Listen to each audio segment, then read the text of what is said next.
Partir un trimestre, un semestre ou une année à l'étranger, c'est le rêve de beaucoup de jeunes aujourd'hui. Ils veulent un avant-goût de ce que seront leurs études supérieures à l'étranger ou simplement une aventure pour faire décoller leur niveau en langue étrangère. Alors, quels sont les défis linguistiques, culturels, les difficultés pour s'intégrer, les récompenses de leurs efforts? Je vous propose tout de suite d'écouter leur expérience et vous aussi de vous projeter un peu plus vers cette aventure.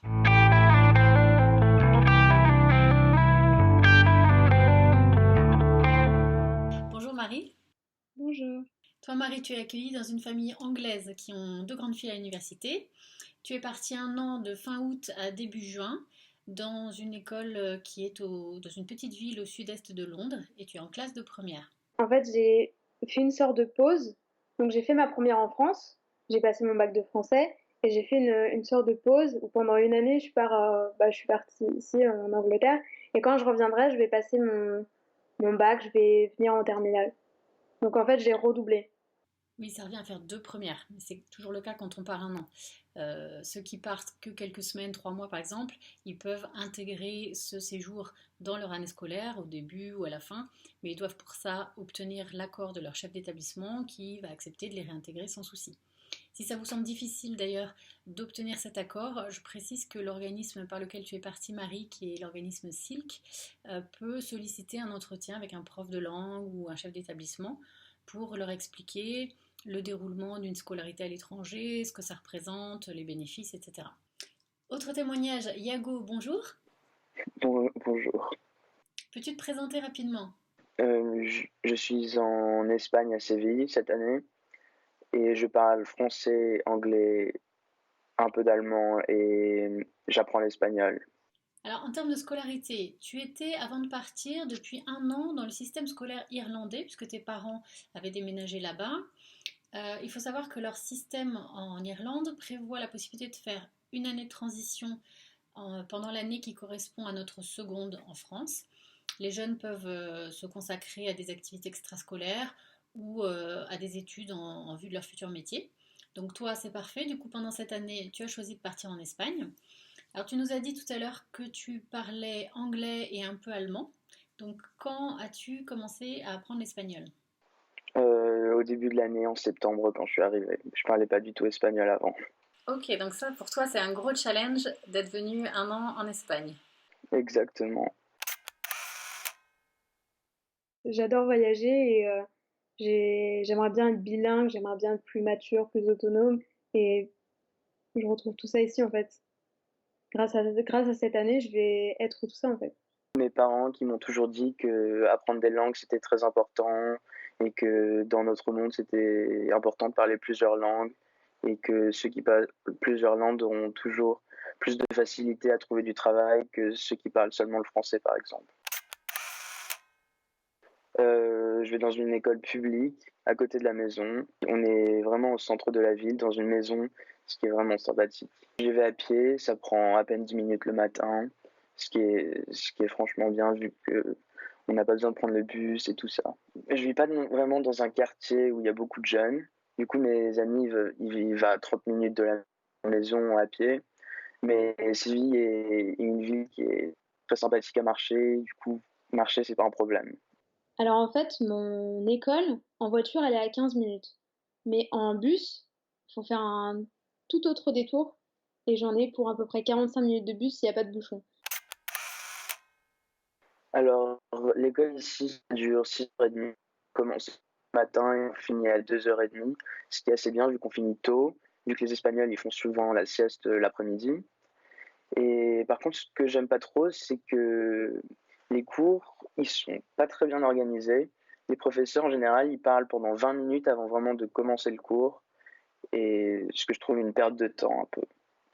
Alors ici, les devoirs sont très importants parce que c'est une partie de leur note finale.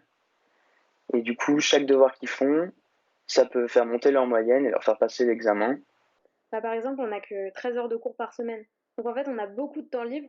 Et l'école attend de nous qu'on fasse du travail personnel à la maison. Donc des révisions, des devoirs, etc. C'est très différent du système français et anglophone aussi. Les cours sont pas du tout faits de la même façon. Et C'est une façon d'apprendre à s'adapter. Exactement, c'est très utile d'ailleurs. L'école, elle est très... Je trouve qu'elle accorde beaucoup d'importance à tout ce qui est réussite de l'élève, au travail personnel des élèves. Elle se met à leur place, les profs nous parlent, ils viennent nous voir, nous demander comment ça va, si on réussit bien, si on suit bien les cours, si on n'a pas de problème, etc. Et nous non plus, on n'hésite pas à aller les voir en cas de problème. Ah ouais, non, mais en fait, c'est totalement différent. En France, on a des filières imposées où on a des matières qu'on n'aime pas forcément, alors qu'ici, ils nous ont demandé, avant le lycée, de choisir 3 matières qu'on aimait, sur toute une liste de matières très longue.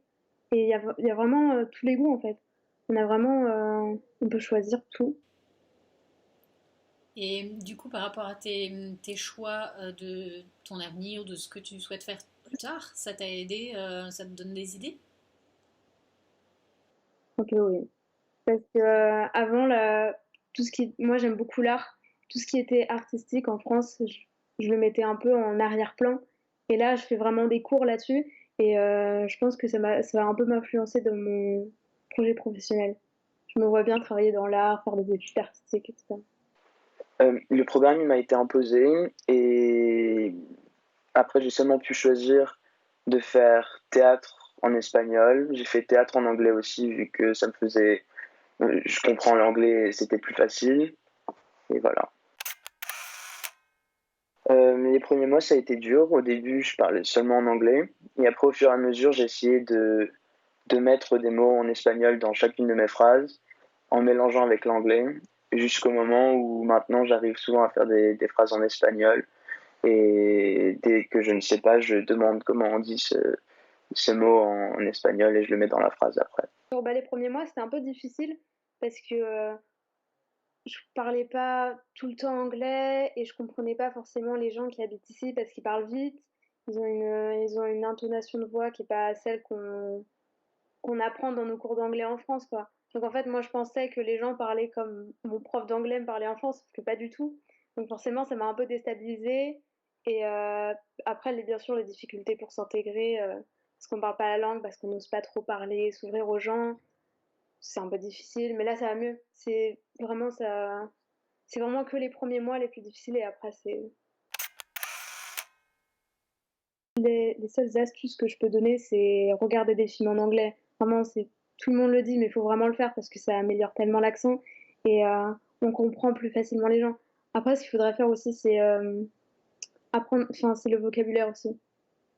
Parce que parfois, je comprends pas une phrase parce qu'il y a un ou deux mots que je comprends pas. Et donc, du coup, je demande une explication et on m'explique, mais Parce que c'est du vocabulaire c'est du vocabulaire que t'as pas forcément appris en classe, qui est plus peut-être un peu de l'argot ou du langage quotidien. voilà, surtout avec mes amis, ils utilisent des mots que j'utilise pas avec ma famille.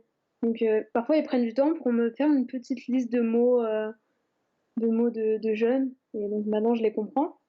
Je pense que il faut pas non plus avoir peur de parler aux gens, bien sûr, parce que en général, les gens ils viendront pas vers toi. Mais il faut aussi essayer de faire un effort quand tu parles, parce que je veux dire, juste dire déjà bonjour en espagnol, ça peut aider à faire une conversation. Donc on vit dans la même famille, on va dans le même lycée, on est toutes les deux avec Explore. Vu qu'on est dans la même chambre et qu'on est dans la même famille d'accueil, on essaye de chacun faire nos choses de notre côté pour pas qu'on soit toujours ensemble et voilà. Oui, donc il faut quand même aussi apprendre à partager sa chambre. Exactement. Partager la famille d'accueil, surtout que lui parlait déjà espagnol en arrivant. Du coup, ça a été dur de commencer à parler espagnol, alors que tout le monde savait déjà parler espagnol correctement. Et tu aurais préféré du coup être tout seul dans une famille? Je pense pas non plus, parce que avoir quelqu'un avec nous au début, c'est plus rassurant. Mais après, ça devient difficile de tout partager tout le temps. Et je connais une autre exchange student aussi qui est allemande, qui est dans le même lycée que nous, mais qui habite un peu plus loin. Et donc parfois, de temps en temps, avec tous les élèves, tous les étudiants qui sont partis, comment on se retrouve une fois par trimestre à peu près. Par exemple, on a fait les studios d'Harry Potter ensemble il y a pas longtemps. On est allé au bowling tous ensemble et c'était cool. Donc ils sont aussi étrangers, italiens et allemands principalement. Moi, je suis la seule française en fait. Et dans le lycée, on n'est que 3 à faire à être des exchange students. Alors, ils ont deux petites filles qui sont vraiment sympathiques. Elles parlent anglais déjà. Du coup, au début, ça a été pratique de leur parler. Elles sont très sympathiques et vraiment très ouvertes aussi, la famille. Et voilà. Ils ont dès le début été très gentils avec nous, très compréhensifs, très ouverts. Ils sont très gentils. Ils ont l'habitude d'accueillir des étrangers? Alors apparemment, ça fait 7 ans qu'ils accueillent des exchange students. Donc oui, ils ont l'habitude. Assez souvent avec mes amis, avec ma host sister, on va faire un tour à Londres ou on sort dans des villes à côté, on se voit entre nous, on va au cinéma. Et avec eux, on mange ensemble le soir. Parfois, le reste de la soirée, on regarde des films ensemble. On fait des petits trucs ensemble. En général, le soir, on est chacun de notre côté parce que tout le monde est fatigué et les filles finissent l'école assez tard. Et sinon, le week-end, ils ont une maison de vacances.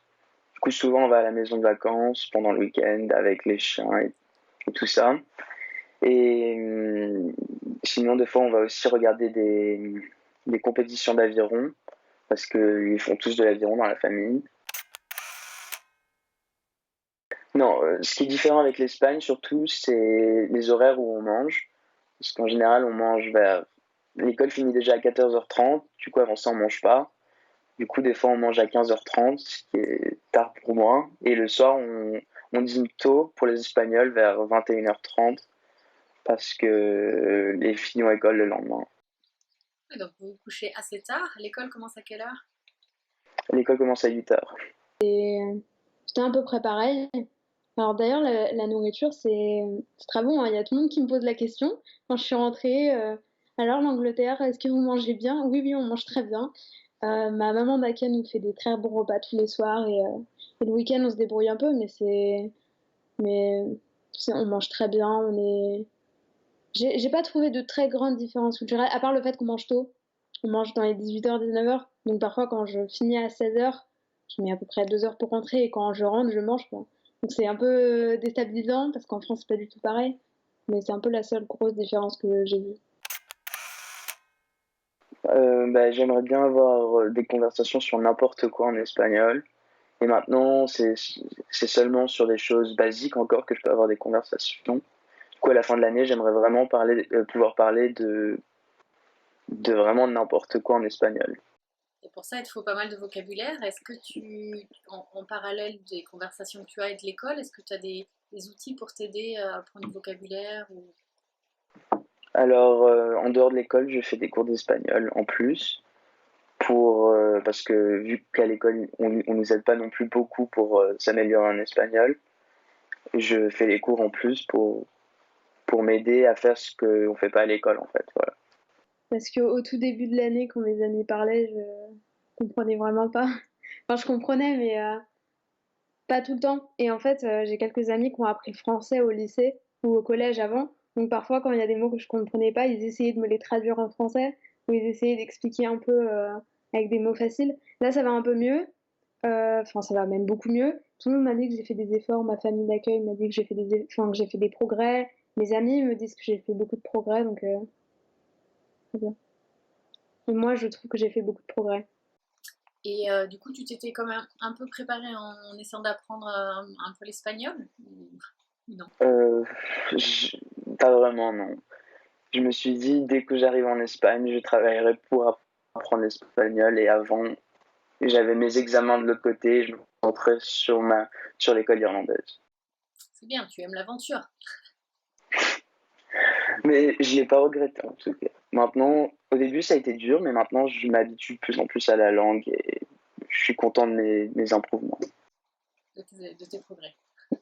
Oui, de mes progrès, pardon. C'est l'anglais qui revient. Déjà, il faut être sûr d'être prêt à quitter sa zone de confort dans son pays natal.